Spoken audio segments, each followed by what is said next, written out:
Feeling about music producer David Foster. What's up, YouTube? And David Foster was talking about, I'm going to use two of the people he mentioned, Maurice White, Earth, Wind& and Fire, and Michael Jackson. He collaborated with both of them extensively. He said that he considered Maurice White the king of groove because he felt like he learned everything from Earth, Wind& and Fire, and that was his tuition in college into making music, you know. And he talked about so many lessons he learned, technical and so on and so forth. Along with working with Earth, Wind& and Fire, they were his foray into mainstream R&B and pop music. They really enabled him to prosper. So that was a very strong leap of faith. I was huge on Maurice White, and it's still hard to believe that it's been almost 10 years since he's gone, but the music lasts, and it's a trip to be on these YouTube streets sometimes and watching the live version of Be Ever Wonderful, and his voice live, and the way he could just put it down, he just was so soulful. He actually is underappreciated as a vocalist, but the truth. But yeah, Earth, Wind& and Fire did collaborations with David Foster.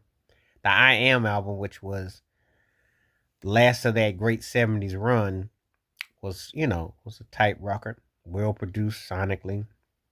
And they worked on other projects together, you know. But it was like definitely something that you knew the sounds and you knew what was going on. Their main collaboration, of course, was After Love Is Gone.